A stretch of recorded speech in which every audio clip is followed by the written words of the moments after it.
Senhores senadores, eu, em primeiro lugar, quero deixar aqui registrados os meus protestos em relação a algumas manifestações que considero desrespeitosa não às senhoras e aos senhores parlamentares, mas à própria sociedade brasileira.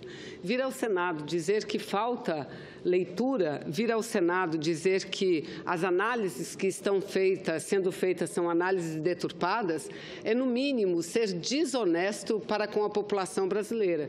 E nós que agimos e analisamos contrariamente a esse projeto, não é porque ele tenha vindo do governo, de um governo ilegítimo, não. É porque todo o seu conteúdo, do primeiro ao último artigo, representa um conteúdo nocivo ao trabalhador e à trabalhadora brasileira. Por isso eu quero aqui cumprimentar o sindicalista Neto pela exposição que fez, diferenciada de todas as outras, porque ele remontou ao passado. Nós aqui, o que estão querendo fazer com o nosso país é voltar às relações de trabalho no passado. Não à toa que existe já tramitando na Câmara dos Deputados um projeto de lei de reforma do trabalho rural, do trabalho do campo. E o primeiro artigo desse projeto diz que também casa e comida é considerada salário. Em que época nós estamos? O que querem fazer com os trabalhadores brasileiros? Não aceito também, senhor presidente, que qualifiquem esse projeto como o projeto da modernidade. De modernidade não tem absolutamente nada, a não ser que entendam que retirada de direitos é moderno. Seja moderno. Se isso for modernidade, de fato, é um projeto moderno. Mas então eu sou antiquada, porque eu sou daquelas que acha que a lei tem que favorecer o mais fraco.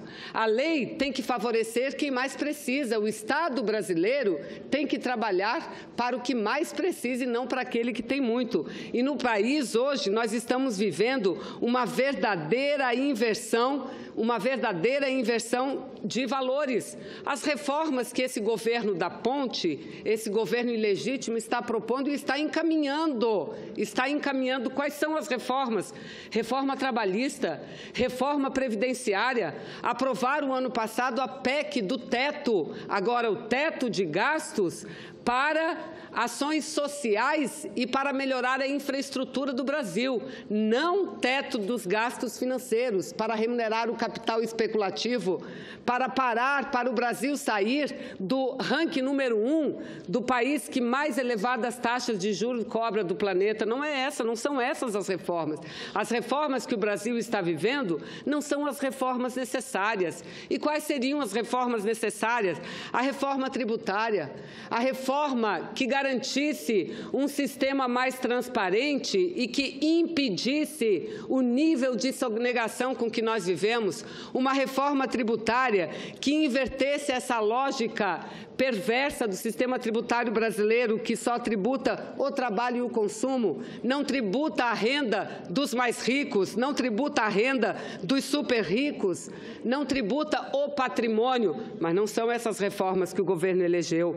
Aí vejam, aqui dizem, mas a Constituição permanece intacta. E eu pergunto, até quando? Até quando que ela permanece intacta?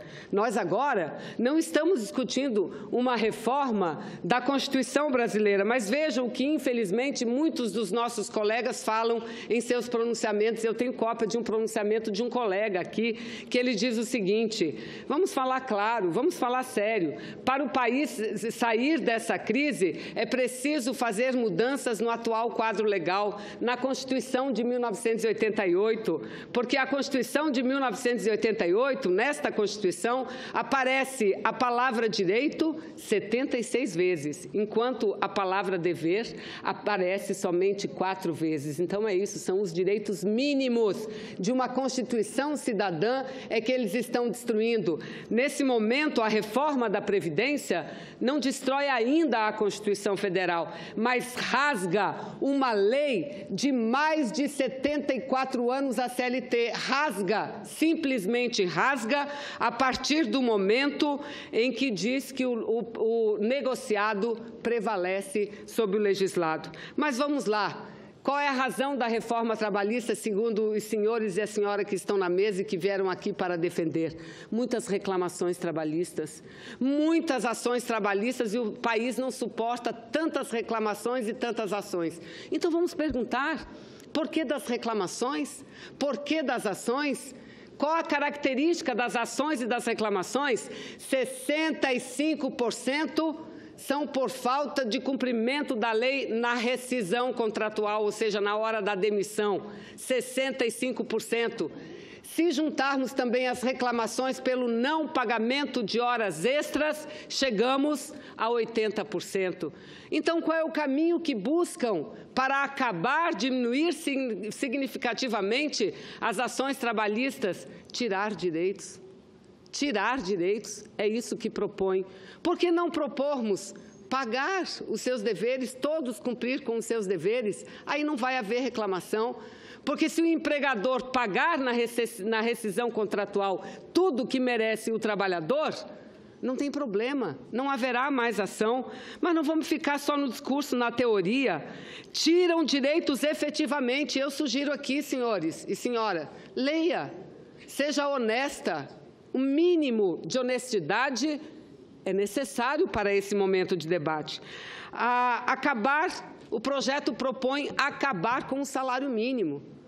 Repito, o projeto propõe a legalização do fim do salário mínimo, porque na hora em que ele prevê o trabalho intermitente, o trabalho remunerado por hora, ele prevê a possibilidade de uma trabalhadora e um trabalhador receber menos do que um salário mínimo. Ele prevê, sim, essa possibilidade. De que forma, senhor, que representa aqui o varejo? Para o velhinho aposentado que quer trabalhar, quer ter ocupação? Não.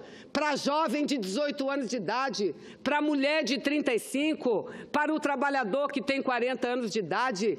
Não há critério para o trabalho intermitente, não há regra. Então, o que está se fazendo aqui, sim, senhora, é acabar com a possibilidade do trabalhador e trabalhadora brasileira receber o salário mínimo.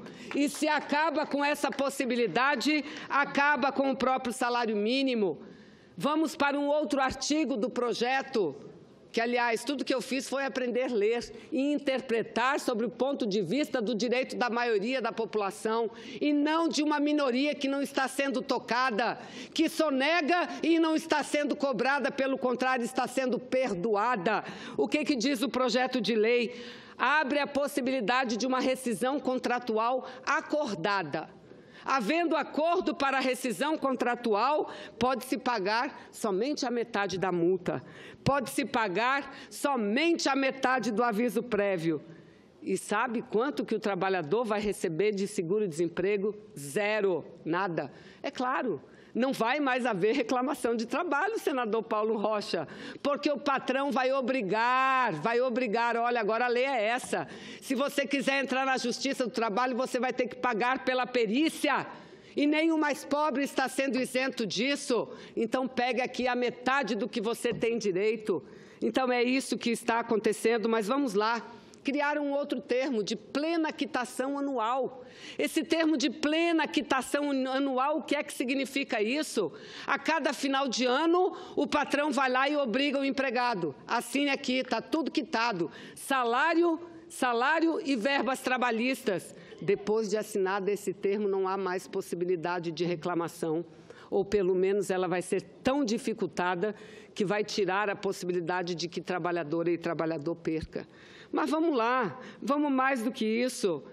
Permitir o trabalho para mulheres gestantes, trabalho insalubre. Ainda mudaram e disseram que isso foi um grande ganho, senhores senadores. Não, mas tem que ter um atestado do médico de confiança da mulher. Já pensaram os senhores o que é que o patrão vai fazer com a mulher? O que é que o patrão, que médico de confiança é esse? Permitir isso. Acaba, eu vi pela televisão, dizia a última audiência pública de plenário. Não, senadora Marta, quando a senadora Marta questionou o tempo que a mulher precisa para a sua higiene pessoal, sobretudo em momentos críticos, em momentos de menstruação. Não, tem esse tempo? Tem. mas esse tempo não computa mais como hora trabalhada, não computa mais. Ou seja, nós estamos voltando ao passado, onde o que importa para a população não é o grau de segurança, o que importa não é a qualidade de vida, o que importa não é a saúde, o que importa é...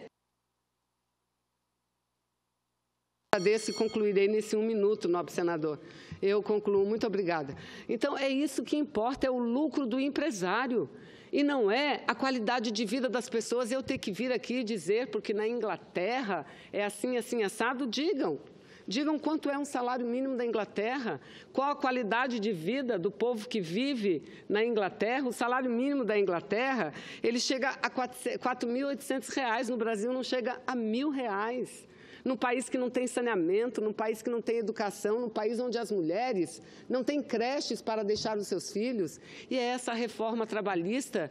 Então, senhores, me perdoem, os senhores que defendem tanto esse projeto agora estão querendo aprovar até o dia 30. Não há regime de urgência para esse projeto, então não venham querer enganar o povo. Não as senadoras e os senadores estão querendo aprovar, senador Paim, até o dia 30.